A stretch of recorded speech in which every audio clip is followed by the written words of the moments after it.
सो है व्हाट्सअप। आज से नीट को बचे हुए हैं 388 डेज़। और चलिए हम आज, जैसे मैं आज बता चुका था आपको अपनी पहली वीडियो में कि हाँ आज मैं ब्रीथिंग पढ़ाऊँगा और ख़ुद भी अच्छे से पढ़ूँगा, रिवाइज़ करूँगा और काफ़ी बेहतरीन आपको समझ में आएगा। ये मैं आपको गारंटी दे सकता हूँ, वारंटी नहीं, गारंटी। अप टू हम लोग मैकेनिज़्म ऑफ ब्रीदिंग तक पढ़ेंगे। फिर उसके बाद आप कुछ कमेंट वमेंट कीजिएगा, फिर मैं इसको अगले हफ्ते में फिर दूसरा पार्ट इसमें डाल दूँगा, ठीक है। और अगर कोई बहुत बाद में देख रहा है तो उसका तो सब एक साथ ही हो जाएगा, कोई दिक्कत नहीं। तो चलिए इसको एक मैं पढ़ा के देखता हूँ, फिर उसके बाद अगर आपको अच्छा लगेगा तो मैं और भी बहुत सारे चैप्टर्स को पढ़ाऊँगा, जैसे फिजिक्स, केमिस्ट्री भी पढ़ाऊँगा, बायो भी पढ़ाऊँगा, तीनों चीज़ पढ़ाऊँगा। तो मैं पढ़ता हूँ जिस इंस्टीट्यूट में, उस इंस्टीट्यूट में बहुत अच्छे से पढ़ाया मुझे, तो उसी के बेसिस पे मैं आज आपको बढ़िया से पढ़ाऊँगा। तो चलिए स्टार्ट करते हैं अपना ह्यूमन फिजियोलॉजी का पहला चैप्टर, ब्रीथिंग एक्सचेंज। ये पुराना एनसीईआरटी है क्योंकि न्यू एनसीईआरटी में बहुत चीज़ मिसिंग है, इसीलिए मैं पुराना लिया हुआ हूँ। तो चलिए चालू करते हैं breathing and exchange of gases. तो the reductionist approach to study of life form resulted in increasing use of physiochemical concept and techniques. देखिए फिर से आ गया ये रिडक्शनिस्ट अप्रोच, फिजियोकेमिकल कॉन्सेप्ट। ये इतना ज़्यादा है ना 11th के बारे में, इतना ज़्यादा रिडक्शनिस्ट के बारे में बात हुआ है ना, इसीलिए नीट 2025 में पूछा था। अगर आप कोई एक वर्ड बहुत सारे चैप्टर में रिपीटिंग देख लें तो समझ जाइए कि ये क्वेश्चन नीट में आने का 100% संभावना है। तो वही फिर से देखिए, यहाँ पर फिर से रिडक्शनिस्ट अप्रोच बताया फिजियोकेमिकल कॉन्सेप्ट के बारे में, ठीक है। Majority of the studies employed under survival tissue, majority of study employed either surviving tissue model or a straightaway cell-free system. An explosion of knowledge resulted in the molecular biology, ठीक है। यानी molecular biology में क्या बहुत सारे knowledge आ गया, तो उससे हम लोग molecular biology अपना पढ़ने लगे। molecular यानी कि इनसाइड अ सेल हम लोग पढ़ने लगे, कैसे किस सेल का क्या काम है, क्या काम नहीं है। तो molecular physiology become almost synonymous with the biochemistry and biophysics. However, it is now being increasingly realized that neither a purely organismic approach nor a purely reductionist molecular approach would reveal the truth about the biological process or living phenomena. यानी कि अब हम लोग को purely organismic और purely reductionist नहीं चलना होगा, हम लोग को मॉलिक्यूलर अप्रोच लेना होगा ताकि हम इस सबको समझ पाएँ। तो the systems biology makes us believe that all living phenomena are emergent property due to interaction among components of system under study, ठीक है। आ चुका है आपका बहुत तगड़ा एक चीज़ कि सिस्टम बायोलॉजी होता क्या है, ये कहीं आपने नहीं देखा होगा। System biology makes us believe that all living phenomena are emergent properties due to interaction among components of system, समझे। Makes us believe that all living phenomena are, यही अगले साल नीट में क्वेश्चन उठ के आएगा कि भाई क्या होता है सिस्टम बायोलॉजी। तो आपको सीधे सीधे बोलना है कि क्या होता है सिस्टम बायोलॉजी। होता है कि all living phenomena are emergent properties due to interaction among component of system, ठीक है। बहुत इंपॉर्टेंट ये आ सकता है, चांस है इसका। Regulatory network of molecule, supra molecule assembly, cell, tissue, organism and indeed population and communities each create emergent properties, ठीक है। In the chapter under this unit major human physiological process like digestion, exchange of gases, blood circulation, locomotion, movement are described, ठीक है। ये बहुत चीज़ describe इसमें होगा, ठीक है। और इसमें क्या होगा, last 2 chapters point in the coordination and regulation of the organism level, ठीक है। तो आइए अब चलते हैं अपना मेन चैप्टर जो है, और उसके पहले ये साइंटिस्ट के बारे में पढ़ लेते हैं। साइंटिस्ट इंपॉर्टेंट होता है। अच्छा, अल्फोंसो कॉटी से तुमको कुछ याद आ रहा है? Corti, organ of Corti, yes, कान में होता है। कहाँ होता है? कान में। कान शायद अब डिलीट हो गया है, इसीलिए, और शायद के कान तो डिलीट हो ही गया है, इसीलिए अब ऑर्गन ऑफ कॉटी का पूछना थोड़ा मुश्किल है, ठीक है। ये क्या थे? इटालियन एनाटोमिस्ट थे जो कि Corti began his scientist career studying in the cardiovascular system of reptiles के कार्डियोवैस्कुलर सिस्टम को ये स्टडी किए थे। Later he turned his attention to the mammalian auditory system पे आए। He published a paper describing structure located in the basilar membrane of the cochlea, हाँ, cochlea containing hair cells that convert sound vibration into nerve impulse, यही बताए थे। और organ of कॉटी, तो ये आने का चांस थोड़ा कम है, लेकिन जानने में क्या जा रहा है। तो चलिए अपना मेन चैप्टर पे चलते हैं। तो देखिए अपना ब्रीथिंग एंड गैसियस एक्सचेंज, तो इसमें देखिए मैं क्या क्या कराने वाला हूँ। मैं सबसे पहले सीक्वेंस देखिए क्या है। पहले मैं बोलूँगा एनसीईआरटी, फिर उसके बाद मैं कराऊँगा बायोहैक, सीधी सी बात है, मैं बायोहैक कराऊंगा, भले कॉपीराइट आ जाएगा तो आ जाएगा यार, हटाओ, आ जाएगा तो आ जाएगा, कौन सा मैं अब खुद से कर रहा हूँ, ये तो टेलीग्राम पर मुझे मिला है तो मैं अपना बता रहा हूँ, ठीक है। तो आ जाओ देखते हैं क्या है। ऑक्सीजन इनडायरेक्टली ब्रेक डाउन, देखो सिंपल से मैं समझाता हूँ, देखो as you have read earlier कि oxygen is utilized by organism to indirectly break down of simple molecule जैसे कि glucose, amino acid, fatty acid etcetera to derive energy and perform various activities. यानी कि अगर ऑक्सीजन को हम लोग क्या करते हैं, इनडायरेक्टली ब्रेक डाउन करते हैं सिंपल मॉलिक्यूल्स को, देखो सिंपल मॉलिक्यूल्स को हम लोग क्या करेंगे, इनडायरेक्टली ब्रेक डाउन करेंगे। सिंपल मॉलिक्यूल्स कौन, तो glucose, amino acid, fatty acid, ये सब को ब्रेक डाउन करने के लिए हमको एक मेन चीज़ चाहिए होगा जिसका नाम है ऑक्सीजन। बिना ऑक्सीजन के ग्लूकोज ब्रेक डाउन नहीं होगा। देखो कैसे, C6H12O6 ये होता है ग्लूकोज का फॉर्मूला, प्लस O2 हम लोग करते हैं तो ये CO2 और प्लस H2O में जाके टूटता है। और कहाँ पे टूटता है, तो ये ब्लड में, ब्लड के अंदर, ये ब्लड के अंदर हो रहा है, ठीक है। देखो ये मान लो कि ये आदमी खाना खाया, इसके पेट में गया, ठीक है, ये इसके पेट में गया खाना, तो ये पेट में गया, ये खाना है इसका, इससे ग्लूकोज निकला, ग्लूकोज निकला और कहाँ चला गया, ग्लूकोज चला गया अपना ब्लड में, ठीक है। यहाँ पर अपना लंग्स है, 2 फेफड़ा है, इस फेफड़े में से अपने सांस आया और इसका ऑक्सीजन जो हो गया वो ब्लड में चला गया, ठीक है। तो दोनों ब्लड में, यहाँ पे दोनों ब्लड में ही है, तो ग्लूकोज में क्या आया, ऑक्सीजन ऐड हुआ तो CO2 + H2O बना दिया, ठीक है। अंडरस्टैंड बढ़िया से, ठीक है। तो आगे बढ़ते हैं, आगे देखिए, इससे एनर्जी अपना निकल गया, यानी कि CO2, बहुत सारे एनर्जी भी बन गए और उसके बाद कार्बन डाइऑक्साइड जो है, जो एक हार्मफुल है, वो भी रिलीज हो गया इस कैटाबॉलिक रिएक्शन से। कैटाबॉलिज्म यानी काटा यानी कि काटा यानी कि तोड़ा, ठीक है। ग्लूकोज को काट दिया और काट के ऑक्सीजन गया ग्लूकोज के पास, ग्लूकोज को क्या कर दिया, काट दिया, यानी कि कैटाबॉलिज्म। और काट के क्या कर दिया, काट के उससे CO2 और H2O निकाल दिया, सिंपल। और ATP, कितना ATP निकाल दिया, टोटल कितना ATP निकलता है, तो 38 ATP निकलता है, 38, ठीक है। ये दूसरे बाद में पढ़ा जाएगा, अभी जो मेन फोकस है उस पर ध्यान देते हैं। It is therefore evident that O2 has to be continuously provided to the cells and CO2 produced by the cells have to released out। यानी इसी के लिए यही एक एविडेंस है कि हमको ऑक्सीजन हमेशा कंटिन्यूसली चाहिए होता है, जिसको हम लोग सेल में दे सकें और कार्बन डाइऑक्साइड को कंटिन्यूसली बाहर भेज सकें, ठीक है। This process of exchange of O2 from the atmosphere with CO2 produced by the cells is called breathing.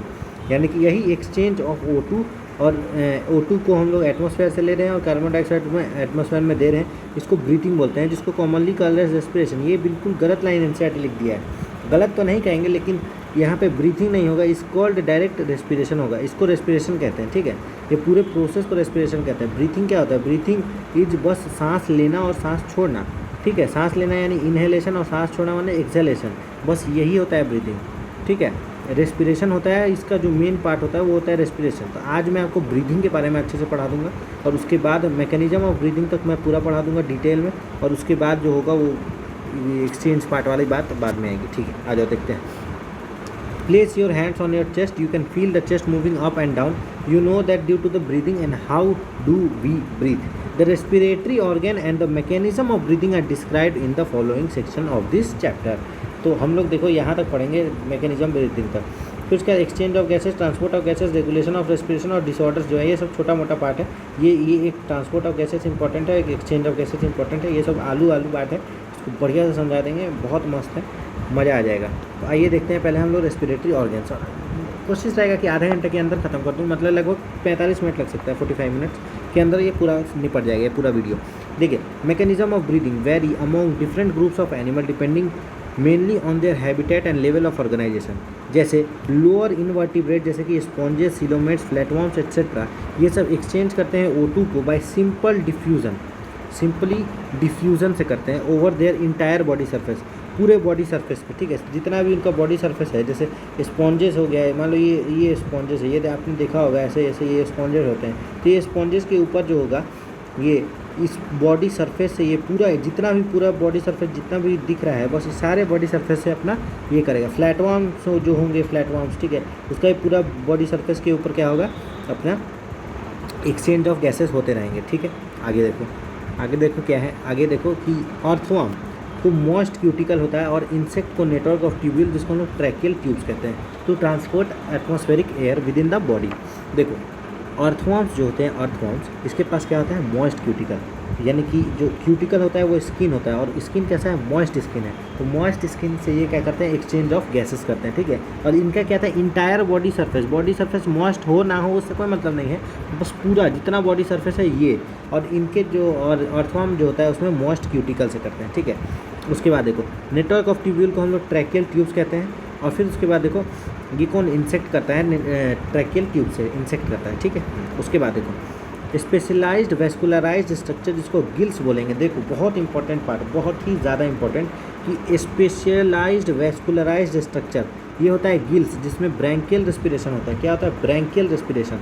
Gills के अंदर क्या हो गया, ब्रैंकियल रेस्पिरेशन, और ये बहुत सारे एक्वेटिक आर्थ्रोपोड्स और मोलस्क इससे अपना रेस्पिरेशन करते हैं। वेयर एज वेस्कुलराइज्ड बैग, यहाँ वेस्कुलराइज्ड स्ट्रक्चर था, यहाँ वेस्कुलराइज्ड बैग होगा। सीधे तुमसे एक ही चीज़ पूछेगा, सीधे डायरेक्ट पूछेगा कि वेस्कुलराइज्ड बैग, ठीक है, और वेस्कुलराइज्ड बैग और वेस्कुलराइज्ड स्ट्रक्चर में क्या फ़र्क है बताओ। ये मिट क्यों नहीं रहा है, हाँ देखो तुमसे क्या पूछेगा, डायरेक्ट पूछेगा कि देखो वेस्कुलराइज्ड बैग लिखा हुआ रहेगा, ठीक है, और वेस्कुलराइज्ड स्ट्रक्चर लिखा हुआ होगा। तो तुमको गिल्स को मैच करना है वेस्कुलराइज्ड स्ट्रक्चर से, और इसको मैच करना है अपना वेस्कुलराइज्ड बैग से, ठीक है। एकदम पूरा ध्यान में रखना कि लंग्स जो होता है बैग्स होता है, बैग बोरी की तरह होता है ना लंग्स, और गिल्स एक स्ट्रक्चर होता है, ठीक है, ये याद रखना है। गिल्स में ब्रैंकियल रेस्पिरेशन होगा, इसमें पल्मोनेटरी रेस्पिरेशन होगा, और ये किसमें, लंग्स किसमें पाया जाएगा, टेरेस्ट्रियल फॉर्म्स में, ठीक है। Among vertebrates fishes uses gills, whereas amphibians, reptiles, birds and mammals respire through their lungs. देखो क्या बोल रहा है कि देखो बोल कह रहा है सिंपली, बस यही कह रहा है कि अमोंग वर्टिब्रेट्स यानी कि वर्टिब्रेटा जितने भी होते हैं, देखो एक होते हैं वर्टिब्रेटा, एक होते हैं नॉन वर्टिब्रेटा। तो वर्टिब्रेटा जैसे कि fishes use gills, among vertebrates सारे वर्टिब्रेट्स में फिशेस जो होते हैं वो गिल्स यूज़ करते हैं। Whereas amphibians, reptiles, birds और मैमल्स जो होते हैं वो क्या करते हैं, वो रेस्पायर थ्रू देयर लंग्स। यानी कि देखो एक क्या होता है, देखो एनिमल किंगडम अगर तुम पढ़ोगे एनिमल किंगडम, उसमें क्या आएंगे, एक कॉर्डेट्स आएंगे, एक नॉन कॉर्डेट्स आएंगे, ठीक है। नॉन कॉर्डेट्स, तो नॉन कॉर्डेट्स जो हो गया उसके अंदर तो स्पॉन्जेस और ये सब सारे आ गए, ठीक है। और इसके अंदर जो है मैंने इसमें porifera, coelenterata, ctenophora, echinodermata, hemichordata, mollusca, ये सब इसमें आ गया, ठीक है। और कॉर्डेटा के अंदर जो होता है, कॉर्डेटा के अंदर एक वर्टिब्रेटा आता है और एक नॉन वर्टिब्रेटा आता है, ठीक है। तो वर्टिब्रेट्स के अंदर कौन सा आता है, नॉन वर्टिब्रेट्स के अंदर पहले कौन सा आता है, दो गो आता है, ठीक है। इसमें छोड़ा नहीं बताता हूँ, अभी कन्फ्यूजन हो जाएगा नहीं तो। नॉन वर्टिब्रेटा के अंदर समझ लो ना कि दो मछली जैसे ही जानवर होता है, मछली जैसे ही, ठीक है, दो होता है, उस दो को छोड़ दो। और बाकी देखो वर्टिब्रेटा के अंदर कौन कौन सा हो गया, मछली हो गई, एफ बी राम, ये सीधे याद रखो, F B Ram. F B Ram क्या है, तो देखो एफ से फिशेस, बी से बर्ड्स, आर से रेप्टाइल्स, ए से एव्स, ठीक है। क्या क्या, fishes, amphibians, reptiles, aves. Fishes मतलब एस जो होते हैं वो बर्ड ही होते हैं बेसिकली, और मैमल्स। ये तुमको एक जगह दिखेगा, और अभी आगे तुम अगर इकोलॉजी पढ़ोगे उसमें तुमको दिखाई देगा। इकोलॉजी के अंदर ऐसे एक ग्राफ बना हुआ है, उसमें कि सबसे ज़्यादा कौन पाया जाता है, तो एफ बी राम तुमको सीधे सीधे मानना होता है, एफ बी राम, ठीक है। फेसबुक राम से मैंने याद रखा था, फेसबुक राम से याद रखा था, ठीक है। आगे देखो कि वर्टिब्रेट्स में फिशेस जो होते हैं वो गिल्स यूज़ करते हैं, और बाकी सब जो होते हैं वो लंग्स यूज़ करते हैं। अब बहुत इंपॉर्टेंट एक बात आ गया कि frog respire through their moist skin, जिसको क्यूटेनियस रेस्पिरेशन कहते हैं। ऑल्सो लिखा है, यानी एम्फीबियंस लंग्स तो यूज़ करते ही हैं, साथ में मॉइस्ट स्किन भी यूज़ करते हैं, यानी कि क्यूटेनियस रेस्पिरेशन। देखो मैं फ्रॉग का बात कहूँगा, ठीक है। फ्रॉग अगर अडल्ट नहीं है, लार्वा है, यानी कि टैडपोल है, टैडपोल, अरे टैडपोल है, ठीक है। टैडपोल है तो ये क्या होगा, गिल्स, याद रखो टैडपोल है तो क्या होगा, गिल्स। और अगर वो अडल्ट है, ठीक है, तो उसमें क्या होगा, एक तो अपना मॉइस्ट स्किन और दूसरा अपना लंग्स।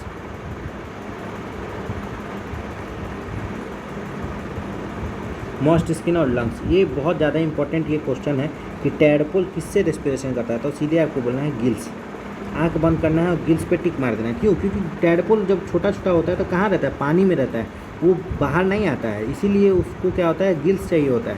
तो यानी कि फ्रॉग के अंदर अगर लार्वल जो है तो टैडपोल होगा और गिल्स होगा, और अडल्ट में मॉइस्ट स्किन और लंग्स होगा। ठीक है, समझ में आ गया? बिल्कुल आ गया। 15 मिनट में इसमें दिया हूँ क्योंकि इंपॉर्टेंट था, नहीं होता तो नहीं देता। देखो अब ह्यूमन रेस्पिरेटरी सिस्टम बात करेंगे और मैकेनिज्म ऑफ ब्रीदिंग, ये मैं आपको तुरंत आधे घंटे में अभी निपटा दूंगा, आधे घंटे में। देखो human respiratory system, we have a pair of external nostril opening out of the upper lips leads to the nasal chamber through the nasal passage. देखो यहाँ पे बनाते हुए चलो ताकि तुमको दिमाग ख़राब ना हो। ठीक है, एक्सटर्नल नोस्ट्रिल, उसके बाद क्या लिखा है? उसके बाद लिखा है, देखो एक्सटर्नल नोस्ट्रिल्स लिखा है, और ये लीड्स टू क्या? नेज़ल चैम्बर थ्रू यानी कि उसके पहले नेज़ल पैसेज आएगा। इससे क्या आएगा? नेज़ल पैसेज आएगा। फिर नेज़ल पैसेज के बाद क्या आएगा? नेज़ल चैम्बर आया। नेज़ल चैम्बर के बाद क्या आएगा? देखो the nasal chamber opens into, किसमें? फेरिंग्स में। नेज़ल चैम्बर किस में ओपन होता है? फेरिंग्स में। यानी कि नेज़ल चैम्बर के बाद क्या आया? तो फेरिंग्स आया। क्या आया? फेरिंग्स।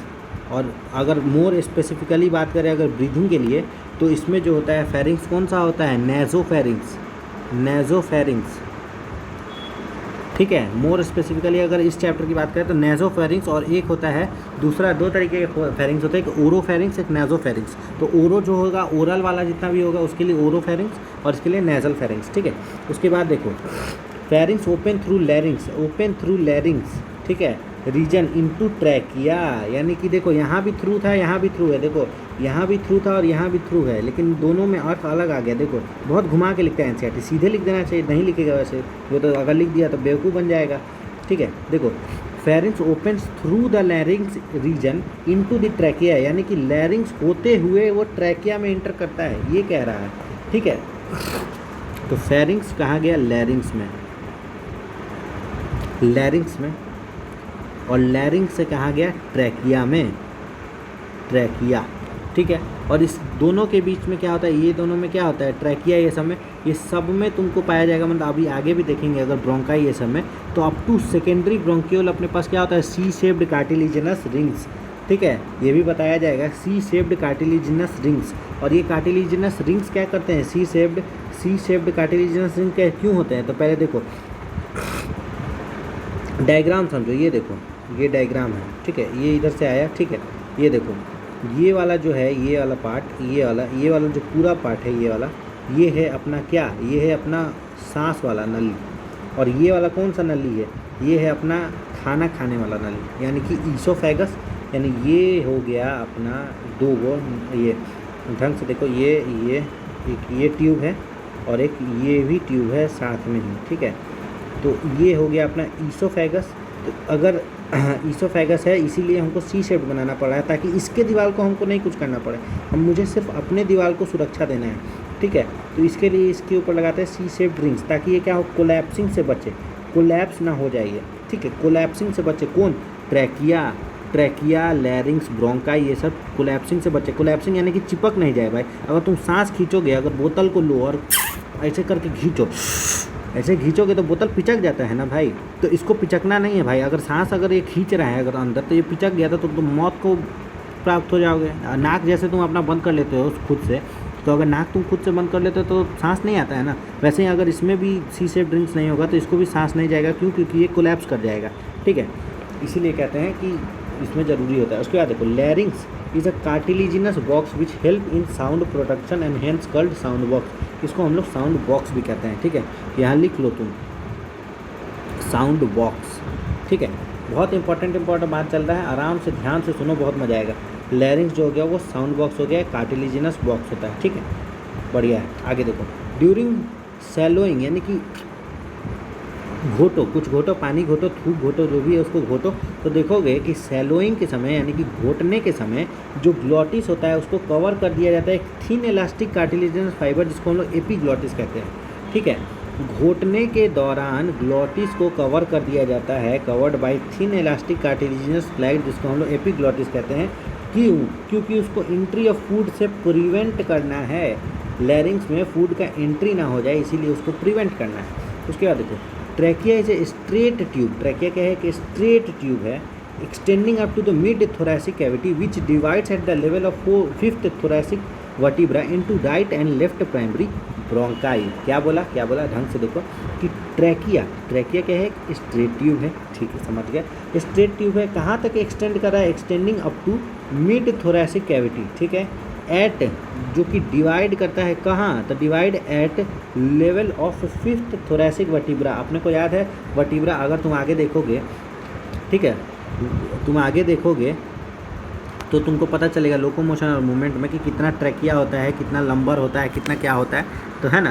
तो ट्रैकिया टोटल, मैं ट्रैकिया बोल रहा हूँ, ये जो थोरैसिक वर्टिब्रा होता है वो 12 होता है, ठीक है, T12, ठीक है, थोरैसिक वर्टिब्रा, ठीक है, 12 होता है, ठीक है, याद रखना है। और फिफ्थ पे ट्रैकिया क्या होता है, डिवाइड कर जाता है, यानी यहाँ आके ऐसे ऐसे जो बट गया ना ये, तो ये कहाँ तक, यहाँ पे अप टू फिफ्थ थोरैसिक तक ये रहेगा, और उसके बाद जाके यहाँ पे प्राइमरी ब्रोंकाई और सेकेंडरी ब्रोंकाई के लिए अंदर घुस जाएगा, ठीक है, ये अलग लंग्स में चला जाएगा और ये वाला अलग लंग्स में चला जाएगा, ठीक है, बात समझ में आ गया होगा। आगे देखते हैं, into right and left primary bronchi, देखो लिखा हुआ है ना कि फिफ्थ थोरैसिक वर्टिब्रा पे कहाँ क्यों गया, तो into fifth thoracic vertebra into right और left primary bronchi, each bronchi. देखो अब फिर से लिखना पड़ेगा, ट्रैकिया के आगे क्या आया, प्राइमरी एंड सेकेंडरी, पहले लिख लो तुम, प्राइमरी एंड सेकेंडरी नहीं लिखो, यहाँ पर सीधा लिखो तुम प्राइमरी ब्रोंकाई।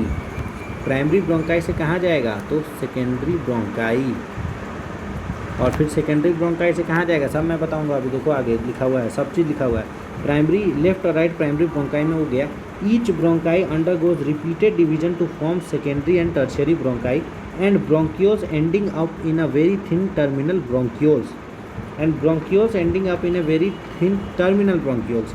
देखो क्या लिख रहा है ये, ऐसा लिखता है कि एनसीईआरटी की तुमको समझ में ही नहीं है, फिर भी मैं तुमको बड़ा अच्छा समझाऊंगा। देखो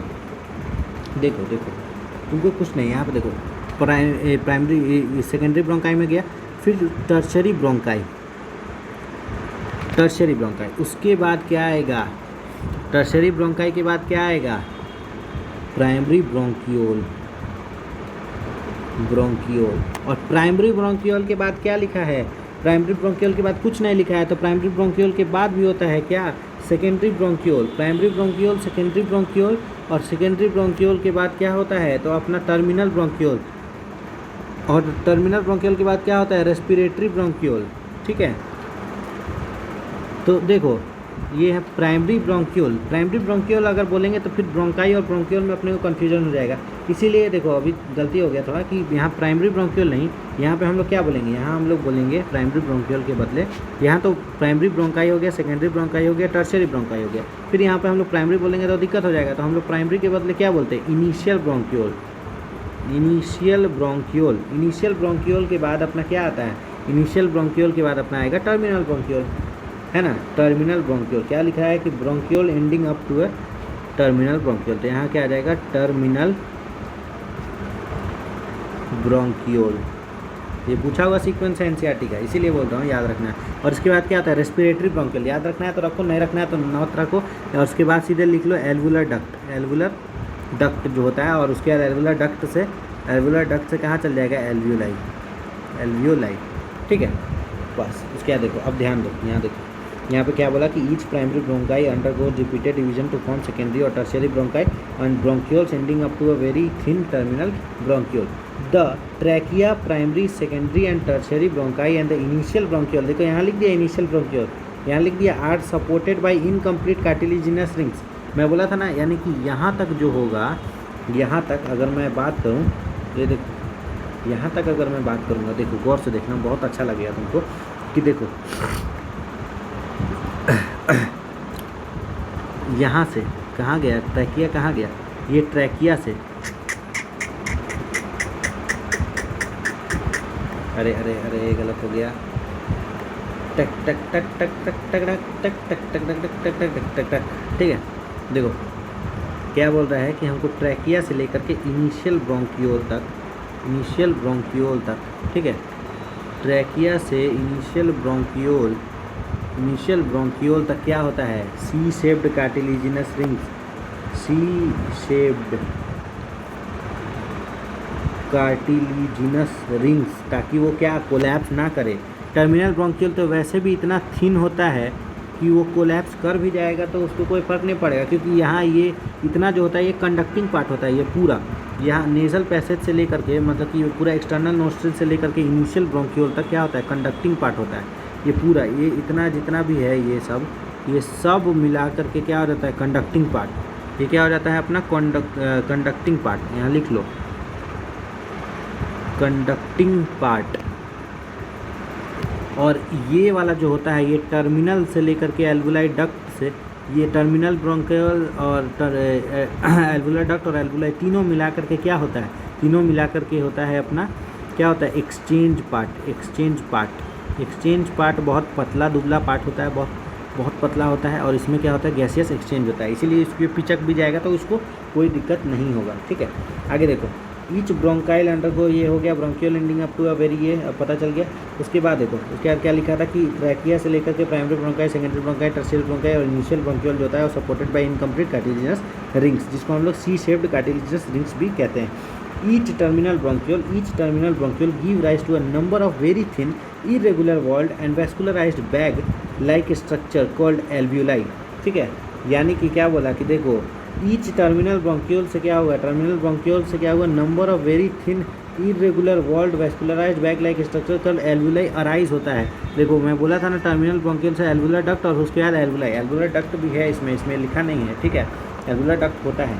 उसके बाद देखो the branching network of bronchi, bronchiole and alveoli comprises a lungs. ठीक है, we have 2 lungs which are covered by a double layered pleura. हम लोग के पास क्या है, 2 lungs है, जो कि किससे कवर होता है, 2 lungs है अपने पास जो कि covered by a double layer of pleura with pleural fluid between them. और ये क्या करता है, फ्रिक्शन को रिड्यूस करता है लंग सरफेस पे। ठीक है, ढंग से देखो, यहाँ पे देखो, ये तुमको अभी समझ में आएगा। ये देखो ये अपना एपिग्लॉटिस है जो कि ढक रहा था इसको ताकि इसके अंदर खाना ना घुस जाए। फिर ये लैरिंग्स है जिसको हम लोग साउंड बॉक्स कहते हैं। ठीक है, फिर ये ट्रैकिया, ये देखो सी शेप्ड कार्टिलिजिनस रिंग्स इसमें दिख रहा है। ये पूरा कहाँ तक जाएगा, ये देखो यहाँ तक दिखाया है, यानी कि ये क्या है, इनिशियल ब्रोंक्यूल। ठीक है, उसके बाद से क्या आता है, इनिशियल ब्रोंक्यूल के बाद अपना क्या आ जाता है, अपना टर्मिनल ब्रोंक्यूल, उसके एल्वुलर डक्ट। एल्वुलर डक्ट क्या होता है, यही ये जो पतला पतला डक्ट है ना, इसको बोलते हैं एल्वुलर डक्ट। और उसके लास्ट में से बलून की तरह जो दिखता है वो होता है एल्वुलाई। ठीक है, और फिर देखो क्या हुआ कि ये देखो ये अपना लंग्स है, इसके यहाँ हल्का सा यहाँ पे नोच होता है, कार्डियक नोच कहते हैं इसको, कार्डियक नोच, यानी कि दिल के लिए नोच बना दिया है अपने दिल में। मोबाइल में पहले आता था ना नोच वाला मोबाइल, वही नोच वाला मोबाइल है ये, मतलब नोच यहाँ पे बना दिया है ताकि इसको दिक्कत ना हो, कैमरा को हटने के लिए दिक्कत ना होता है, इसलिए नोच बनाया गया। ठीक है, और डिस्प्ले भी दिखे, कैमरा भी दिखे, इसलिए नोच बनाया गया था। इसलिए हार्ट के लिए मैं यहाँ पे नोच बनाया गया ताकि आराम से रह सके। ठीक है, उसका देखो डबल लेयर ऑफ प्लूरा होता है इसके अंदर, क्या डबल लेयर ऑफ प्लूरा, एक एक्सटर्नल प्लूरा एक इंटरनल प्लूरा होता है। ठीक है, एक्सटर्नल प्लूरा जो होता है वो कनेक्टेड होता है रिब्स के इससे। ठीक है, ये एक्सटर्नल वाला। ठीक है, और ये थोड़ा हार्ड होता है, और अंदर वाला जो होता है वो इलास्टिक टाइप का होता है। ठीक है, और इसके बीच में भरा हुआ होता है प्लूरल फ्लूइड। ठीक है, ये जो ब्रोंकियल यहाँ पे शो कर रहा है ये कौन सा ब्रोंकियल है, तो ये टर्मिनल ब्रोंकियल है। ठीक है, याद रखना है तुमको, सीधे याद क्या रखना है, इतना अच्छा से डिटेल में मैं बताया हूँ आपको। अगर एक बार समझ में नहीं आया तो दूसरी बार भी देखिए आप लेक्चर, और फिर बताइएगा। अगर मज़ा नहीं आया ना कसम से बताना, मेरा चैनल पर रिपोर्ट मार देना अगर समझ में नहीं आया तो आइए देखते हैं, बड़ा मज़ा आएगा।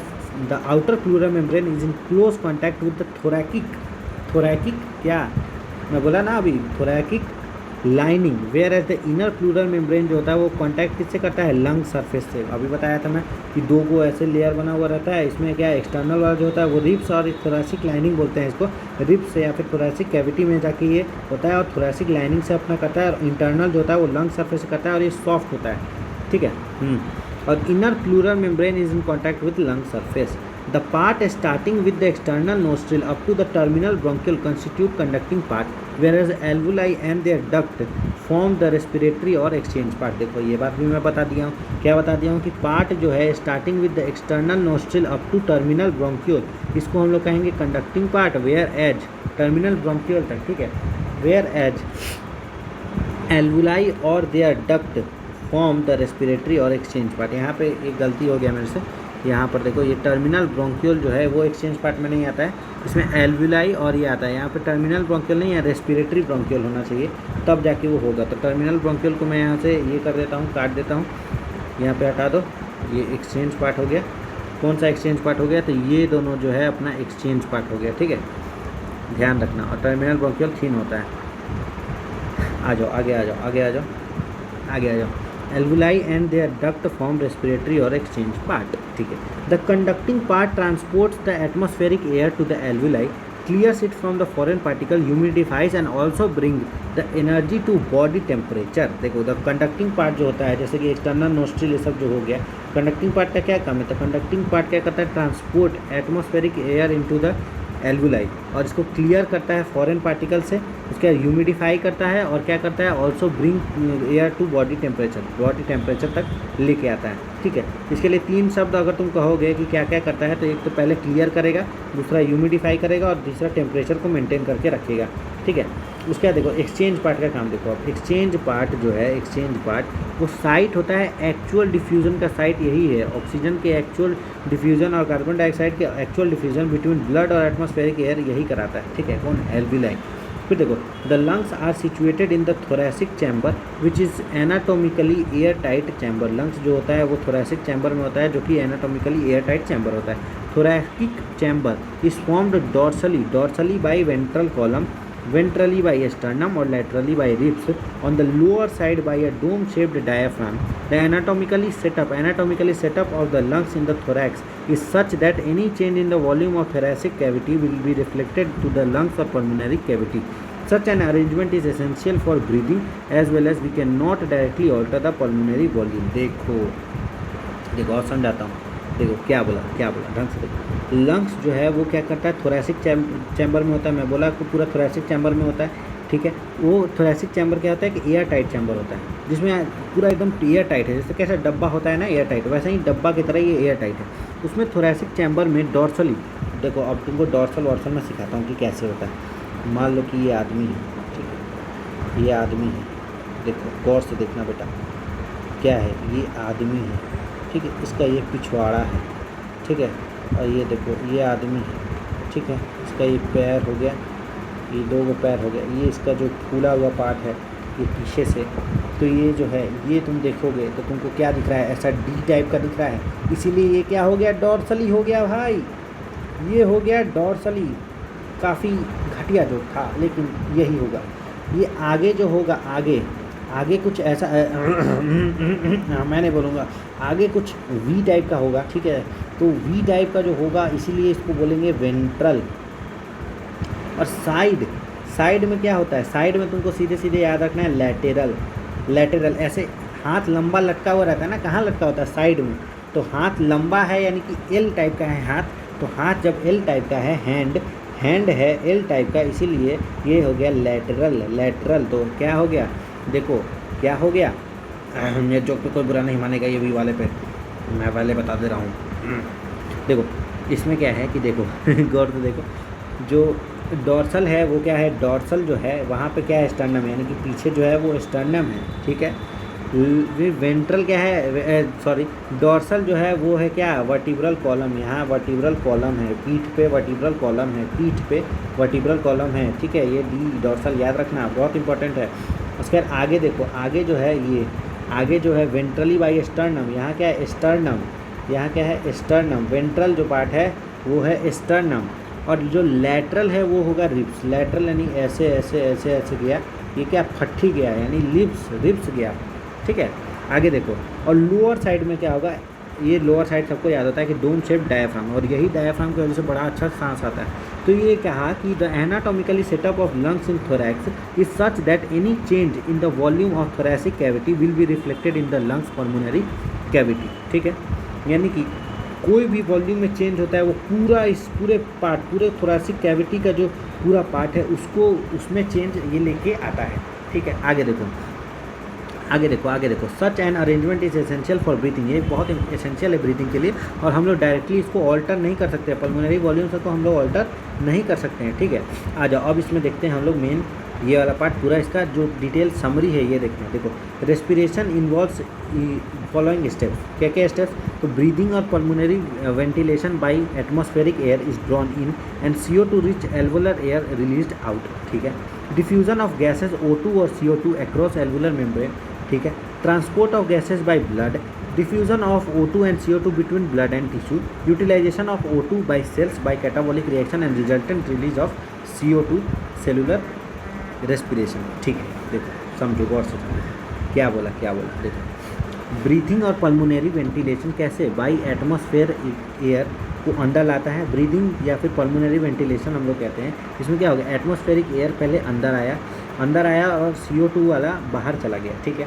फिर अंदर जब आया तो एल्वुलाई से क्या हो गया, ऑक्सीजन अंदर, CO2 इसमें गया, ठीक है, एल्वुलाई पे। फिर ट्रांसपोर्ट ऑफ गैसेज, ये ऑक्सीजन सब जगह जा रहा है, टिश्यू में जा रहा है, और टिश्यू से वापस से जो ब्लड है, टिश्यू अपना सारा ऑक्सीजन ब्लड में दे दिया और फिर वो ऊपर चला गया। ये बोला कि diffusion of O2 CO2 between blood और टिश्यू, और फिर उसका utilisation of O2 by tissue, और फिर टिश्यू उसको दे देगा अपना कार्बन डाइऑक्साइड, और क्या करेगा कि रिलीज़ हो जाएगा अपना जाके फिर से हवा में कार्बन डाइऑक्साइड, ठीक है।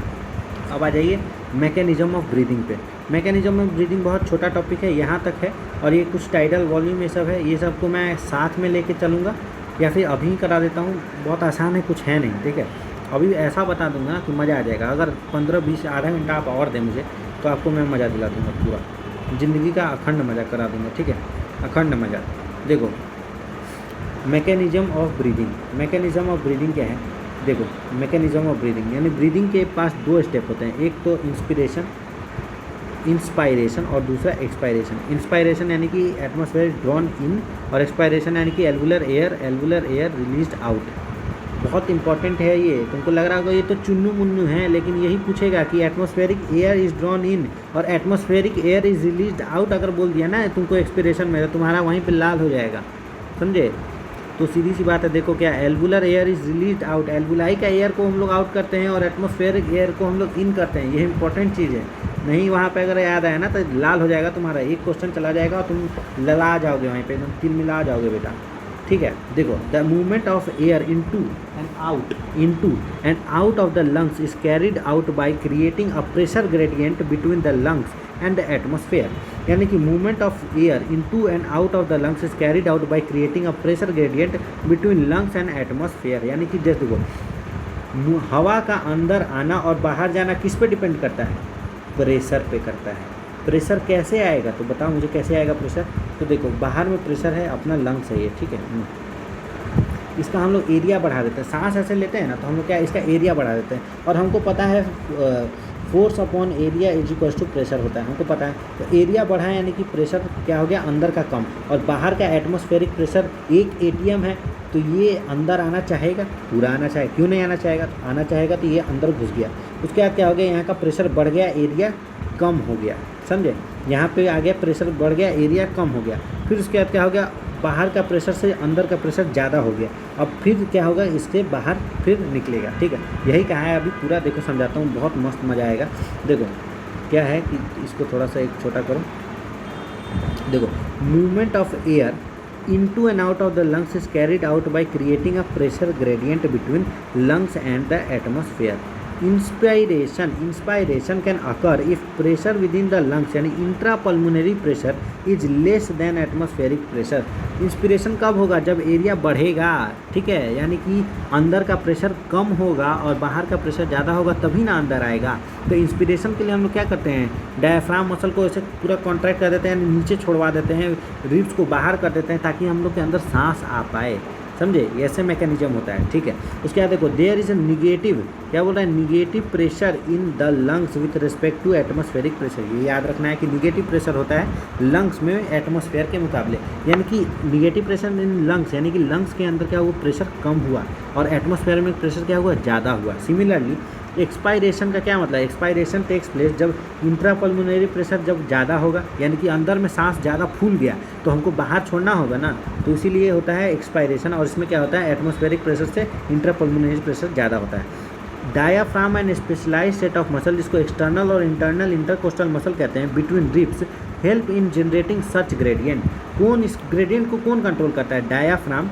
कौन कंट्रोल करता है भाई, कौन कंट्रोल करता है, द डायाफ्राम मसल और स्पेशलाइज सेट ऑफ मसल, जिसको हम लोग कहेंगे एक्सटर्नल और इंटरनल इंटरकोस्टल मसल। एक्सटर्नल और इंटरनल इंटरकोस्टल मसल क्या, इंटर यानी बिटवीन, इंटर यानी कि बिटवीन, और कोस्टल यानी कि रिब्स, यानी कि रिब्स के बीच में, इंटर यानी कि बिटवीन और कोस्टल यानी कि रिब्स, यानी रिब्स के बीच में जो मसल्स होंगे उसको हम लोग कहेंगे इंटरनल इंटरकोस्टल मसल और एक्सटर्नल इंटरकोस्टल मसल्स। यही क्या करता है, ग्रेडियंट जनरेट करता है, प्रेशर का ग्रेडियंट, कि प्रेशर अंदर आएगा कि बाहर जाएगा, इसी की वजह से होगा। ठीक है, उसके बाद देखो inspiration initiated by contraction of diaphragm.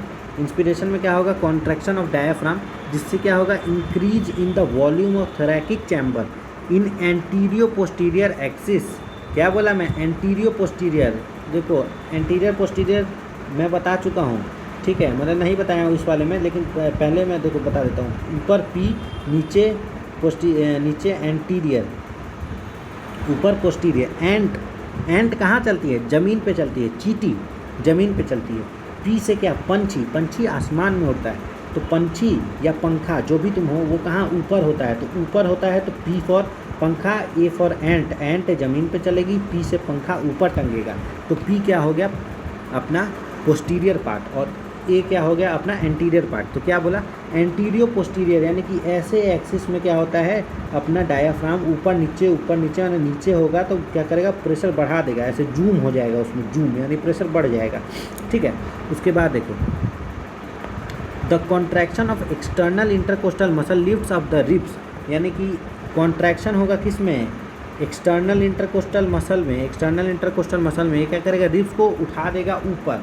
ठीक है, उसके बाद क्या होगा, लिफ्ट को उठा देगा ऊपर, और sternum causing increase in volume of thoracic chamber in dorsoventral axis, किसमें, डॉर्सोवेंट्रल एक्सिस में। ठीक है, फिर overall increase in the thoracic volume causes a similar increase in the pulmonary volume. देखो क्या बोला ढंग से देखो, ये डायाफ्राम क्या हो रहा है, कॉन्ट्रैक्ट हो रहा है, यानी कि नीचे जा रहा है। ठीक है, ये इंस्पिरेशन का बात है। देखो ये क्या, डायाफ्राम कॉन्ट्रैक्ट हो रहा है यानी कि नीचे जा रहा है। ठीक है, रिब्स जो हो रहा है वो कहाँ और कैसे, एंटीरियर पोस्टीरियर में, यानी ऊपर नीचे, ये पोस्टीरियर ये एंटीरियर, ऊपर नीचे यानी कि नीचे जा रहा है, यानी कि इसमें क्या होगा, ऊपर नीचे बढ़ेगा ना, तो ऊपर नीचे बढ़ रहा है। ठीक है, तो क्या है, एंटीरियर पोस्टीरियर एक्सिस में डायाफ्राम अपना करता है। उसके बाद देखो रिब्स और स्टर्नम के बीच में जो एक्सटर्नल इंटरकोस्टल मसल्स है वो क्या करता है, वो भी कॉन्ट्रैक्ट करता है। कॉन्ट्रैक्ट यानी कि ऐसे पूरा एकदम पूरा बाहर निकलता है। कॉन्ट्रैक्ट यानी कि बाहर जा रहा है, यानी कि खींच रहा है, अपने आप को खींच रहा है।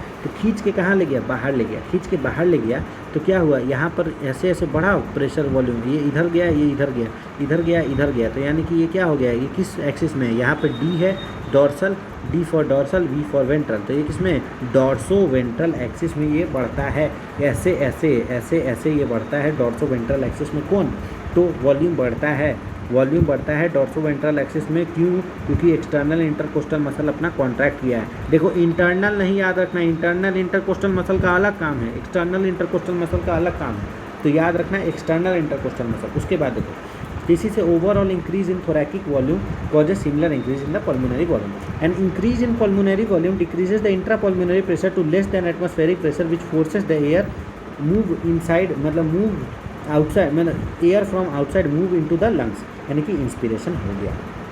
करा लिया हम लोग इंस्पिरेशन, कैसे कराए कि इंक्रीज कर दिए हम लोग पल्मोनरी वॉल्यूम, जिससे क्या हुआ, डिक्रीजेज द इंट्रापल्मोनरी प्रेशर, यानी कि अंदर का जो प्रेशर है वो कम हो गया। ठीक है, पल्मोनरी वॉल्यूम बढ़ा दिया, यानी वॉल्यूम बढ़ गया। वॉल्यूम यानी कि क्या, वॉल्यूम इज डायरेक्टली प्रोपोर्शनल तो क्या होता है, ए का क्यूब। ठीक है, एरिया इंटू लेंथ होता है। ठीक है, एरिया इंटू लेंथ होता है, याद रखना,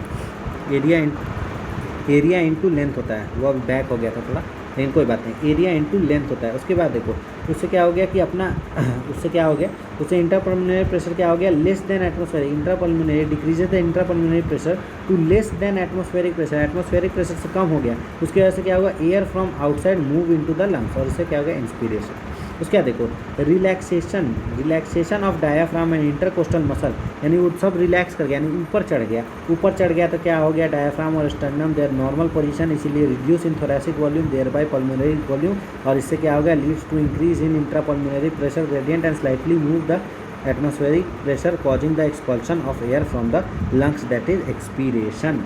बात समझ में आया, बिल्कुल आया क्या, कि देखो डायग्राम से हम समझते हैं कि ये फिर उसका रिलैक्स कर गया। ठीक है, पहले तो कॉन्ट्रैक्ट किया था, पहले ऐसे कॉन्ट्रैक्ट किया था, अब रिलैक्स कर गया, सब रिलैक्स कर गया तो फिर से छोटा हो गया, और छोटा हो गया तो क्या होगा, अगर पिचकाओगे कोई चीज़ को तो ऊपर हवा भागेगा ना। बोतल को अगर कस के पिचकाओगे तो ऊपर उसमें मुंह के पास ऐसे लगा के ऐसे पिचकाना, तुमको दिखेगा कि हाँ भाई बाहर भाग रहा है हवा।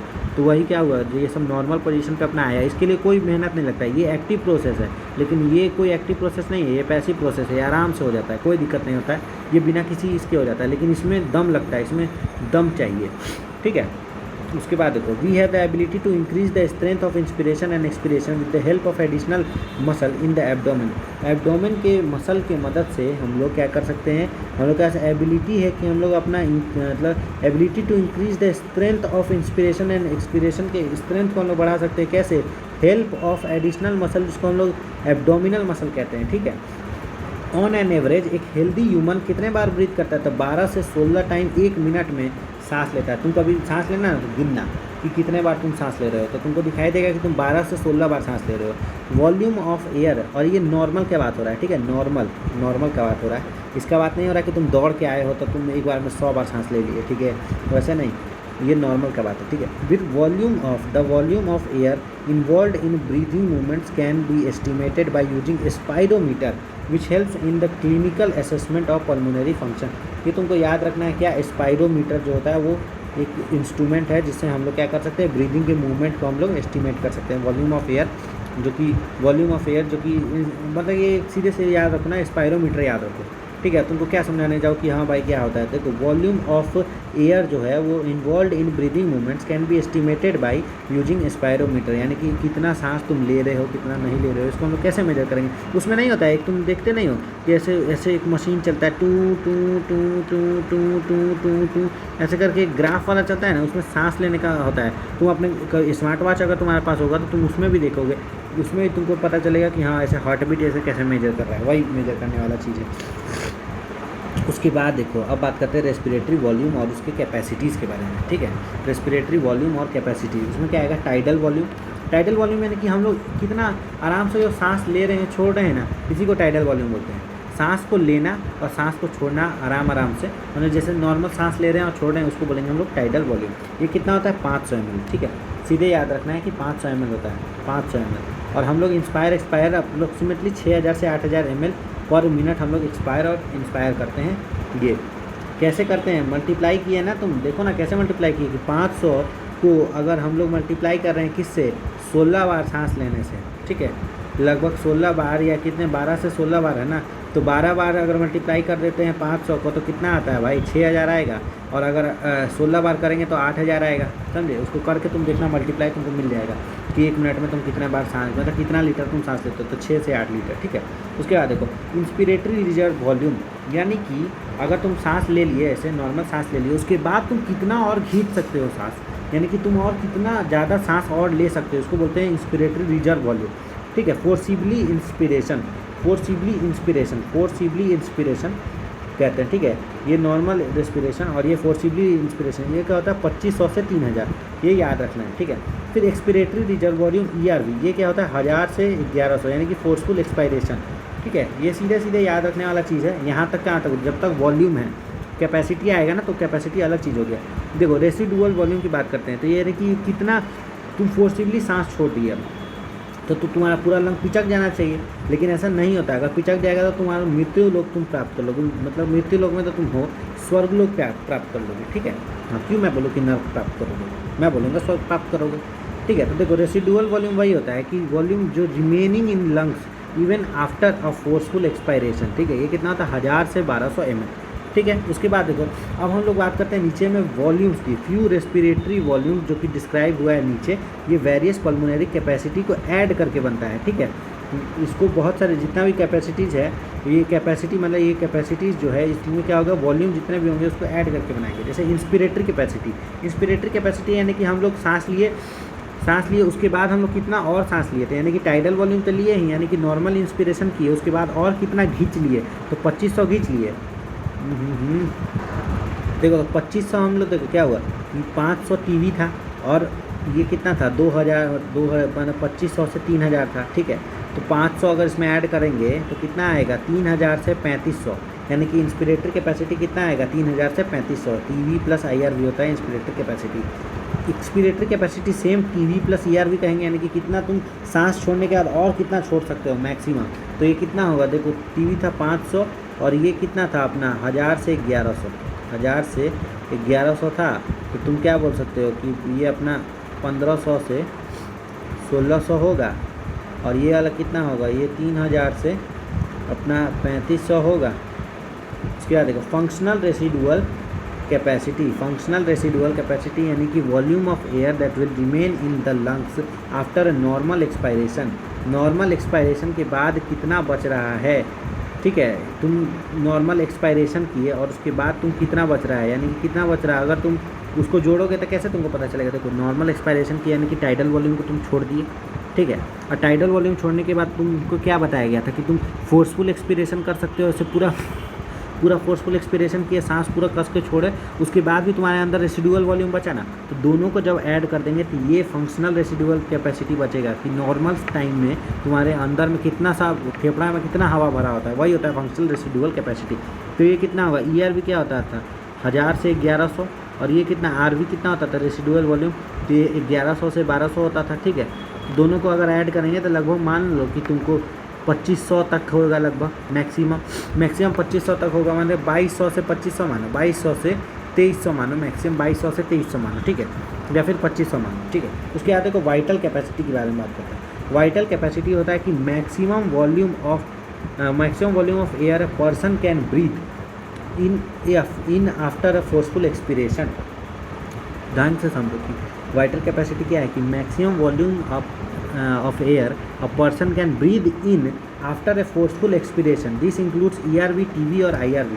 क्या बोला कि एक आदमी फोर्सफुल एक्सपीरेशन के बाद पूरा एकदम ERV छोड़ने के बाद देखो TB तो छोड़ा ही, ठीक है, टाइडल वॉल्यूम यानी कि नॉर्मल एक्सपीरेशन तो किया, फिर उसके बाद फोर्सफुल एक्सपीरेशन भी किया यानी कि ERV भी किया, उसके बाद वो कितना सांस ले सकता है, तो उसके बाद हम लोग IRV सांस लेंगे ना, ये छोड़े, या फिर मान लो कि सिर्फ ये छोड़े, पहले ERV हम लोग छोड़े, कस के सांस छोड़ दिए, पूरा दबा के सांस छोड़ दिए, दबा के हम लोग क्या किए, सांस छोड़ दिए पूरा एकदम बढ़िया से, ERV हम लोग छोड़ दिए, और फिर उसके बाद हम लोग क्या टाइडल वॉल्यूम एक लेंगे 500 ml, उसके बाद हम लोग क्या कस के उसके बाद एक और बार सांस लेंगे जिसको हम लोग IRV, यानी कि यही पूछा है कि वाइटल कैपेसिटी क्या होता है, तो ये तीनों को ऐड करने पे अपना आ जाएगा। उसके बाद टोटल लंग कैपेसिटी अगर हम लोग बात करें तो ये कुछ नहीं, ये RV, ERV, TB या फिर IRV और vital capacity plus residual volume कर देंगे तो आ जाएगा, यानी कि total volume of air accommodated in lungs at the end of forceful inspiration.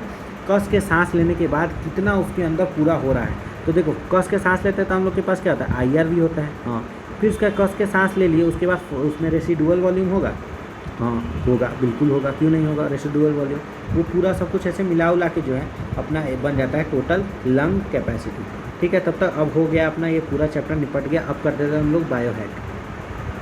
देखो 52 हो रहा है, ठीक है, 52 मिनट का वीडियो हो चुका है। अब मैं इसको मैक्सिमम 10 से 20 मिनट के अंदर निपटा दूंगा पूरा, तुम्हारा क्या तगड़ा हो जाएगा बायोहेड के साथ। तो चलिए बायोहेड को खोलते हैं पहले। चलिए तो खुल चुका है अपना ब्रीथिंग एंड एक्सचेंज का बायोहेड। चलिए इसको हम लोग कर लेते हैं आराम से, कोई दिक्कत नहीं है। देखो इसमें क्या है, रेस्पिरेशन थ्रू गिल्स के थ्रू रेस्पिरेशन को हम लोग क्या कहते हैं बताओ, ब्रैंकियल रेस्पिरेशन। याद आया कि नहीं, लंग्स के थ्रू कुछ और था, पल्मोनेटरी था, और गिल्स के थ्रू क्या था, ब्रैंकियल रेस्पिरेशन, ठीक है। देखो ब्रैंकियल रेस्पिरेशन, ठीक है, रिवीजन करना होगा तो सीधे लास्ट में आ जाना, मस्त मज़ा आ जाएगा। उसके बाद देखो मतलब अगली बार अगर वीडियो देख के रिवीजन करना है तो तुरंत लास्ट में आ जाना, बायोहेड कर लेना, पूरा शॉर्ट हो जाएगा। उसके बाद देखो breathing of bye simple diffusion. Simple diffusion से किस में ब्रीदिंग होता है, तो अपना देखे थे स्पॉन्जेस में था, ठीक है, फिर सिलेंट्रेट्स में था, और क्या एक और क्या था, कौन सा वॉर्म था, फ्लैट वॉर्म, हाँ फ्लैट वॉर्म था, ठीक है।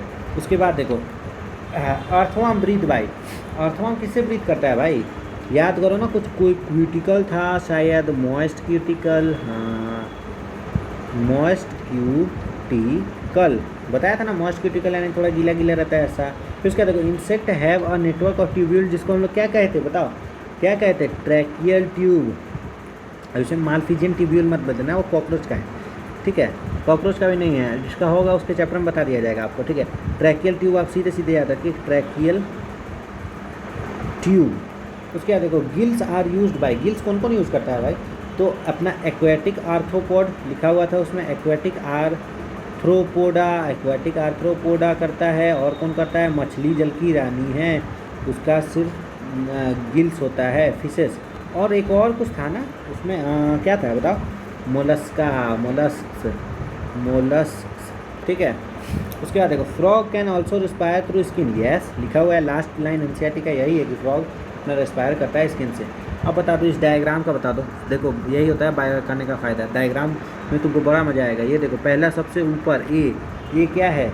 ये क्या है बताओ ना? एपीग्लॉटिस, कुछ कवरिंग में बोला था ना अपना कार्टिलेजिनस कवरिंग, एपीग्लॉटिस, ग्लॉटिस को कवर करना है, खाना अंदर नहीं घुस जाए। ये क्या है? साउंड बॉक्स, जिसको क्या कहते हैं? लैरिंग्स। ये सी क्या है? सी ये क्या है? ट्रैकिया, ट्रैकिया, ठीक है। उसके बाद देखो डी कुछ याद आया? ये double layer of pleural membrane, pleural membrane, ठीक है। उसके बाद देखो प्लूरल मेम्ब्रेन है ये, ठीक है। उसके बाद क्या है? ये ई है, ई क्या था ये बताओ? एल्व्यूलाई, एल्व्यूलाई, एल्व्यूलाई, ठीक है। उसके बाद एफ क्या है भाई? ये एफ कैसा है? जूम करने पे यहाँ से आ रहा है ना, यहाँ से ये आ रहा है एफ, ठीक है, ये आ रहा है एफ।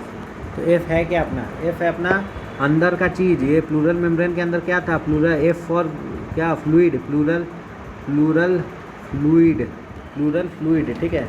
याद रखना है प्लूरल फ्लूइड को, बहुत इंपॉर्टेंट है, प्लूरल फ्लूइड याद रखने का है आपको, प्लूरल फ्लूइड याद रखने का है। उसके बाद देखो जी क्या है भाई? जी अपना कुछ था ना, ब्रोंकियोल था शायद। जी क्या था? जी अपना ब्रोंकियोल था ना, ब्रोंकियोल। जी एच क्या है भाई? ये तो डायाफ्राम है, सीधे दिख रहा है, डायाफ्राम, डोम शेप्ड मसल। फिर आई क्या है? लंग्स, फेफड़ा है ना ये तो, लंग। जे क्या है अपना? ये रिब है ना, ये रिब, इस रिब का क्या है? ये कटा हुआ कुछ पार्ट वाट है, ये अपना रिब्स मानो, रिब्स, ठीक है। के क्या है अपना? के ये अंदर घुसा, ये क्या था अपना? के क्या है अपना? ब्रोंक्यूल्स, ब्रोंकाई बोलो, ब्रोंकाई, ब्रोंकियोल थोड़ी ना, ब्रोंकाई, प्राइमरी ब्रोंकाई, अगर मोर स्पेसिफिकली बात करें तो प्राइमरी ब्रोंकाई, ठीक है।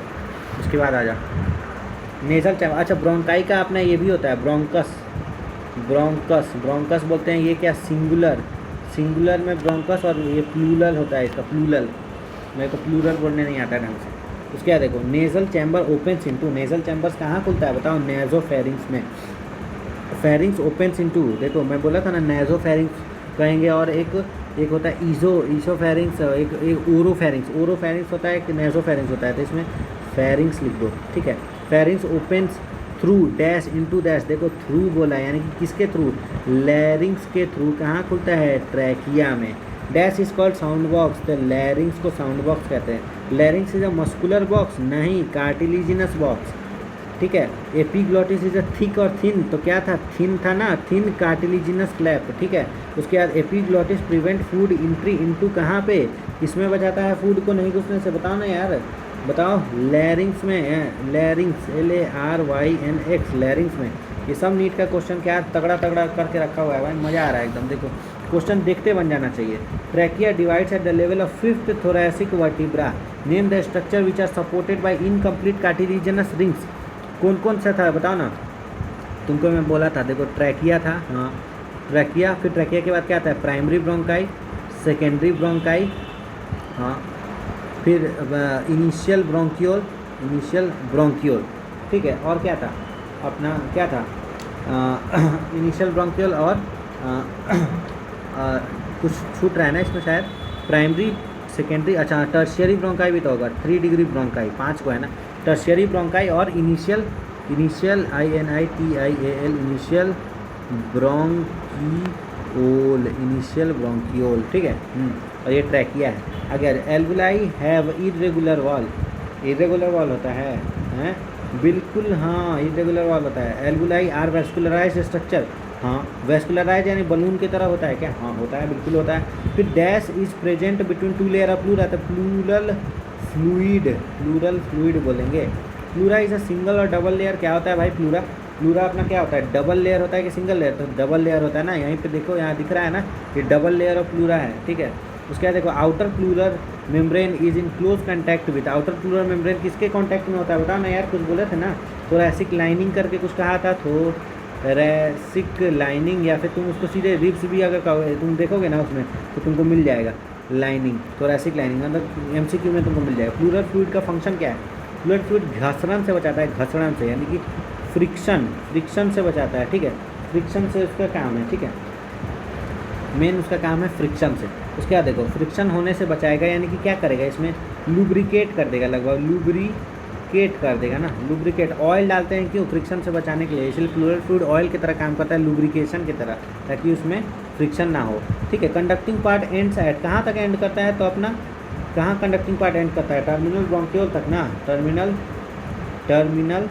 ब्रोंकियोल टर्मिनल ब्रोंकियोल पे वो जाके क्या करता है, एंड करता है, टर्मिनल ब्रोंकियोल पे वो जाके एंड करता है। उसके बाद देखो respiratory part is formed by, respiratory part किससे बनता है, रेस्पिरेटरी पार्ट यानी कि alveoli and alveolar duct. Respiratory part is also known as dash part of respiratory system. क्या बोल रहा है कि रेस्पिरेटरी पार्ट इज मतलब कि क्या बोलते हैं इसको, रेस्पिरेटरी पार्ट को और क्या बोलते हैं, एक्सचेंज करता है ना, exchange part. Functions of conducting part का फंक्शन बताइए। आपको कहा गया था सीधे पहला क्या कंडक्टिंग पार्ट का क्या कि ट्रांसपोर्ट करेगा, एल्वुलाई एयर को एल्वुलाई तक ट्रांसपोर्ट का काम करता है, एक बिजनेस इसका ट्रांसपोर्ट का है। दूसरा बिजनेस इसका फॉरेन पार्टिकल्स को क्लियर करने वाला था ना, नाक का बाल ये सब क्या करता है, क्लियर करता है। फिर उसका क्या ह्यूमिडिफाई करता है, ह्यूमिडिफाई और टेम्परेचर डाउन करता है, याद आ गया, ह्यूमिडिफाई एंड टेम्परेचर को कम करता है, lower temperature for body temperature के लगभग में लेके आता है। फिर क्या देखो thoracic chamber is anatomically an air tight chamber, बिल्कुल ट्रू है। उसका thoracic chamber is formed by dorsally by, ventrally by और लेटरली बाई। कैसे, डॉर्सली डी पीछे वाला पार्ट क्या था, पीछे वाला पार्ट अपना क्या था बताओ, पीछे वाला पार्ट क्या था, वेंट्रल तो अपना स्टर्नम था, हाँ। उसके बाद अपना क्या था, ये वर्टिब्रल कॉलम था ना, याद करो ना, vertebral column, ventrally by sternum और laterally by ribs and on the lower side by diaphragm, ठीक है। We can't directly alter pulmonary volume, क्या हम लोग उसको डायरेक्टली ऑल्टर नहीं कर सकते हैं, कर सकते हैं। कैसे, तो नीचे का जो एक मसल था, याद करो कौन सा, एब्डोमिनल मसल के थ्रू, एब्डोमिनल मसल हेल्प करता है अपना पल्मोनरी मतलब कि पल्मोनरी वॉल्यूम को ऑल्टर करने में, तुमको याद होना चाहिए, ठीक है, अच्छे से याद होना चाहिए। Any change in the volume of dash cavity will be reflected in the pulmonary cavity, any change in the कौन सा कैविटी, थोरैकिक कैविटी में कोई भी होगा तो उसे पल्मोनरी कैविटी अपना दिक्कत देगा। उसके बाद देखो बहुत है, ख़त्म ही है लगभग, देखो ना 61 तक है, 30 को तो क्वेश्चन कर ही लिए, तुरंत हो रहा है, देखो बहुत 5 मिनट में और हो जाएगा, 5 मिनट के अंदर। टाइप 2 एल्वुलर सेल सिक्रीट, क्या निगेटिव सिक्रीट, क्या अरे यार क्या बोल दिया मैं, निगेटिव मार्किंग हो जाएगा मेरे यहाँ पे। देखो type 2 alveolar cell secrete dash which reduce surface tension. Type 2 alveolar, ये तो एक्स्ट्रा आउट ऑफ एनसीईआरटी लग रहा है, आउट ऑफ एनसीईआरटी है भाई, आउट ऑफ एनसीईआरटी है, लेकिन इसका कुछ तो होगा आंसर चेक करा है क्या, इसका 30 का आंसर चेक करेगा, आंसर पीछे दिया रहता है ना, आंसर 30 का आंसर चेक करो यार, 30 का आंसर है क्या, लेसिथिन एक सर्फेक्टेंट। अच्छा लेसिथिन का बात हो रहा है, ओहो। Type 2 alveolar cell secrete lecithin जो कि सरफेस टेंशन को रिड्यूस करता है, ठीक है। लेसिथिन हमको याद रखना है, इंपॉर्टेंट चीज़ होगा इसलिए लिखा हुआ है इसमें, ठीक है। उसके बाद आ जाओ मैकेनिज्म ऑफ ब्रीदिंग पे आ जाओ, बहुत अच्छा पार्ट था, याद आ रहा है पूरा, अच्छे से याद आ गया ना। मैकेनिज्म ऑफ ब्रीदिंग देखो, inspiration occurs when there is a dash pressure in, अरे निगेटिव प्रेशर, अभी निगेटिव मार्किंग से बच जाता है, negative pressure in lungs with respect to atmosphere, ठीक है। तो इसके बाद इंस्पिरेटरी मसल्स कौन सा था, इंस्पायरेटरी मसल तो 2 था ना अपने पास, कौन सा इंस्पिरेशन में जो काम कर रहा था कौन सा था, बताओ ना यार, बताओ। एक तो अपना इंस्पिरेटरी मसल कौन था, एक तो इंटरकोस्टल मसल था, ठीक है, उसमें कौन सा एक्सटर्नल इंटरकोस्टल मसल, ठीक है, एक तो अपना एक्सटर्नल इंटरकोस्टल मसल था, और दूसरा कौन सा था, डायाफ्राम, यही तो इंस्पिरेटरी मसल था जिसकी वजह से तुम इंस्पिरेशन कर पा रहे। Muscle used in normal expiration में कौन सा मसल यूज होता है, हम इसमें देखो तुमको याद रखना है, आज ही हमको क्लास में पढ़ाया गया है कि एक्सटर्नल में क्या होता है ना, कि अगर एक्सपायरेशन कर रहे हो तो एब्डोमिनल का काम आता है, ठीक है, एब्डोमिनल मसल कॉन्ट्रैक्ट करता है, एब्डोमिनल मसल क्या करता है, कॉन्ट्रैक्ट करता है, ठीक है। एब्डोमिनल मसल कॉन्ट्रैक्ट करता है एंड और एक्सटर्नल इंटरकोस्टल मसल जो होता है वो रिलैक्स करता है, एक्सटर्नल इंटरकोस्टल मसल जो होता है वो रिलैक्स करता है, इंटरकोस्टल जो होगा वो क्या करेगा, रिलैक्स, ठीक है, ये रिलैक्स करेगा और वो अपना ये करेगा। इसमें मैं बता देता हूँ, ठीक है, इसमें थोड़ा एक इम्पॉर्टेंट चीज़ है लेकिन इतना तो मेरे हिसाब से नहीं होना चाहिए। ये कॉन्ट्रैक्ट ये सब ये भी रिलैक्स करता है, ये भी रिलैक्स ही करता है, शायद रिलैक्स करता है तब ना, बस ये तो एक एक्स्ट्रा जानकारी है। लेकिन अगर पूछा जाए तो हमको तो लग रहा है कि इसका नॉन होना चाहिए, मतलब कोई नहीं होना चाहिए। एक्सटर्नल इंटरकोस्टल मसल भी रिलैक्स करता है और एंड ये डायाफ्राम भी रिलैक्स करता है। तो कॉन्ट्रैक्ट तो कोई किया ही नहीं, तो इसमें कोई मसल यूज़ नहीं हुआ, नो मस्कल यूज्ड, कोई मसल यूज़ नहीं होगा, ठीक है। यह एक अच्छा क्वेश्चन था। लेकिन एब्डोमिनल मसल अगर एक्स्ट्रा में पूछे ना तो बोलना कि हाँ एब्डोमिनल मसल कॉन्ट्रैक्ट करता है। Muscle used in forceful expiration, देखो फोर्सफुल एक्सपायरेशन का बात हुआ ना, मैं बोला था उसमें, तो उसमें इंटरनल इंटरकोस्टल मसल आएगा, intercostal muscle and abdominal muscle, ठीक है। एक्सटर्नल इंटरकोस्टल मसल और एब्डोमिनल मसल इसमें काम करता है, ठीक है। ये वाला ध्यान में रखना है तुमको। फिर increase in the volume of thoracic chamber in the antero posterior axis, antero posterior तुमको बताया थे डायाफ्राम के पास होता है, डायाफ्राम के पास, ठीक है। फिर डॉर्सो वेंट्रल कैसे आगे पीछे कौन कराता है, तो इंटरकोस्टल मसल, कौन सा, एक्सटर्नल इंटरकोस्टल मसल, ठीक है।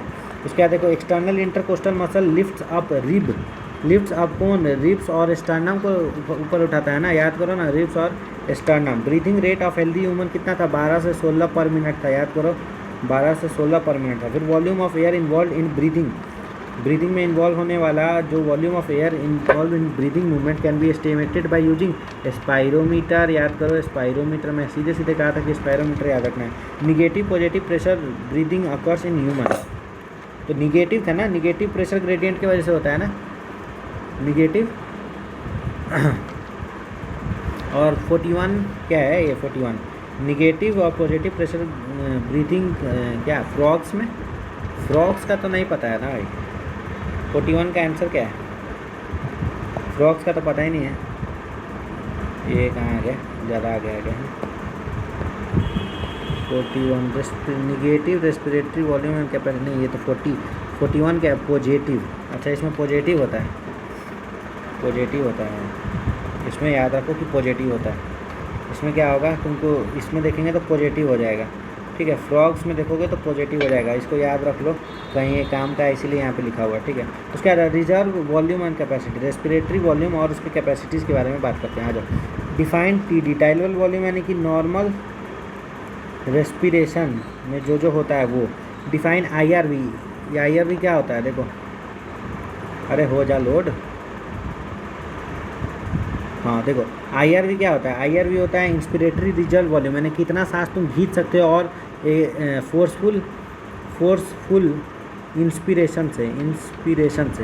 ईआरवी क्या होता है, जस्ट उसका उल्टा फोर्सफुल एक्सपायरेशन से, ठीक है। आरवी क्या होता है, रिजर्व वॉल्यूम, फोर्सफुल एक्सपायरेशन के बाद रिजर्व रहने वाला वॉल्यूम को रिजर्व वॉल्यूम कहते हैं, मतलब बचा हुआ वॉल्यूम को। आईसी क्या होता है, इंस्पिरेटरी कैपेसिटी होता है आईसी, ठीक है। तो इंस्पिरेटरी कैपेसिटी क्या आता है, यानी कि हम लोग कितना इंस्पायर कर सकते हैं ना। इंस्पिरेटरी कैपेसिटी यानी कि टाइडल वॉल्यूम और प्लस आईआरवी। फिर ईसी एक्सपिरेटरी कैपेसिटी क्या, tidal volume plus ERV. FRC क्या होता है, फंक्शनल रेसिडुअल वॉल्यूम, यानी फंक्शनल रेसिडुअल वॉल्यूम ये क्या होता है, मतलब कि वॉल्यूम जो कि अपना ये हो, मतलब कि हम लोग क्या कितना हम लोग अपना बच जाता है, फंक्शनल रेसिडुअल है ना। ये नॉर्मल एक्सपायरेशन के बाद कितना वॉल्यूम बच जाएगा, वो नॉर्मल एक्सपायरेशन के बाद वॉल्यूम कितना बच जाएगा वो होता है ना एफआरसी, ठीक है। तो वो हो गया अपना नॉर्मल एक्सपायरेशन के बाद कितना वॉल्यूम बच गया, ठीक है। नॉर्मल एक्सपायरेशन के बाद कितना वॉल्यूम बच गया, यानी कि इसको हम लोग क्या कहेंगे यार, नॉर्मल एक्सपायरेशन के बाद तो क्या बोलेंगे इसको, नॉर्मल यानी कि टाइडल वॉल्यूम और प्लस आईआरवी है ना। टाइडल वॉल्यूम क्या बोलेंगे यार इसको, मुझे तो समझ में ही नहीं आया, ये एक्स्ट्रा है शायद। टाइडल वॉल्यूम होगा कि क्या, functional residual capacity, functional residual capacity यानी कि क्या, रिजर्व वॉल्यूम। हाँ अच्छा, हाँ याद आ गया ना, रिजर्व वॉल्यूम और ईआरवी होता है ना, रिजर्व वॉल्यूम और ईआरवी होता है, ठीक है। Defined vital capacity, vital capacity क्या होता है, तो मतलब कि वाइटल कैपेसिटी की तुम फोर्सफुल एक्सप्रेशन का कितना सांस ले रहे हो, ठीक है। वाइटल कैपेसिटी यानी फोर्सफुल एक्सप्रेशन का कितना सांस ले रहे हो, यानी कि ERV plus TV plus IRV सब मार दो तो हो जाएगा अपना, ठीक है। उसका टीएलसी, टोटल लंग कैपेसिटी क्या होता है, टोटल लंग कैपेसिटी तो वही होता है ना कि मतलब कितना तुम्हारे अंदर कितना तुम सांस ले सकते हो, पूरा सब ले दे के तुम कितना सांस ले सकते हो। यानी कि इसमें अगर कहा जाए तो I R V plus TV plus ERV ये तो हो गया, और प्लस क्या, रेसिडुअल वॉल्यूम, और ये तीनों मिला के क्या हो गया, ये तीनों हो गया अपना vital capacity. VC plus RV जो हो जाएगा वो हो जाएगा अपना total lung capacity. Which volume can't be measured by spirometer, कौन सा वॉल्यूम हम लोग मेजर नहीं कर सकते हैं स्पायरोमीटर से, स्पायरोमीटर से बचा हुआ वॉल्यूम हम लोग नहीं मेजर कर सकते ना। हाँ, आरवी हम लोग मेजर नहीं कर सकते हैं जो कि अंदर होगा, क्योंकि सांस चढ़ने बढ़ने से ही तो पता चलेगा कि हाँ ऊपर नीचे ग्राफ जा रहा है कि नहीं। Which capacity can't be measured by, अच्छा कौन सा कैपेसिटी, तो भाई फंक्शनल रेसिडुअल कैपेसिटी। हाँ, फंक्शनल रेसिडुअल कैपेसिटी हम लोग मेजर नहीं कर सकते हैं, ठीक है। उसके बाद देखो टाइडल वॉल्यूम इज अप्रॉक्स कितना ml, 500 ml। आईआरवी वैल्यू कितना था, 2500 से 3000 था, 2500 से 3000 था, ठीक है। ईआरवी कितना था, 11,000 से 1100, 1000 से 1100। आरवी कितना था, रेसिडुअल वॉल्यूम, आरवी कितना था अपना, रेसिडुअल वॉल्यूम 11 से 1200 था ना, 11 से 1200, ठीक है। और आईसी इंक्लूड यार बैक हो जाता है, क्या करें, उंगली से छू जाता है ना बैक वाला बटन। आईसी के अंदर क्या आता है यार, अभी तो मैं बताया था, जल्दी बताओ भाई। इंस्पिरेटरी कैपेसिटी के अंदर तुम्हारा क्या आता है, तो क्या आता है बताओ ना, inspiratory capacity tidal volume plus IRV, ठीक है। उसके बाद ईसी एक्सपायरेटरी क्या है, टाइडल वॉल्यूम प्लस ईआरवी। देखो 24 का क्वेश्चन सब है। फंक्शनल रेसिडुअल कैपेसिटी अभी जस्ट बताया, क्या बताया, फंक्शनल की रेसिडुअल वॉल्यूम और प्लस हमको ईआरवी अगर हम लोग कर देंगे तो हो जाएगा, या फिर माइनस क्या करेंगे, माइनस में ऐसा कुछ है क्या, ईआरवी और आरवी है, ईआरवी आरवी यहाँ तो दिख रहा है, यहाँ ईआरवी आरवी और उसमें से माइनस कर दो ना, ईआरवी और आरवी है, ईआरवी प्लस आरवी आना चाहिए, यानी कि टाइडल वॉल्यूम टीएलसी में से हम लोग क्या माइनस कर देंगे,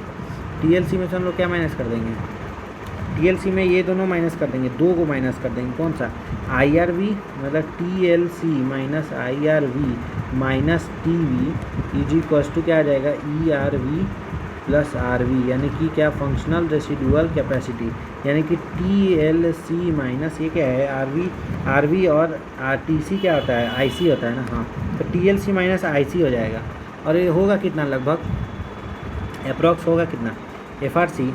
अगर रेसिडुअल वॉल्यूम की मैं बात करूँ, रेसिडुअल वॉल्यूम तो आरवी कितना होता है, आरवी हो जाएगा अपना, रेसिडुअल वॉल्यूम कितना होता है, 1100 ml होता है। हाँ, 1100 से 1200 ml होता है, और ईआरवी कितना होता है, 1000 होता है लगभग, है ना, 1000 होता है लगभग, 2200 के लगभग में पकड़ो ना, 2100 से लेकर के 2300-2400 तक होगा, ठीक है।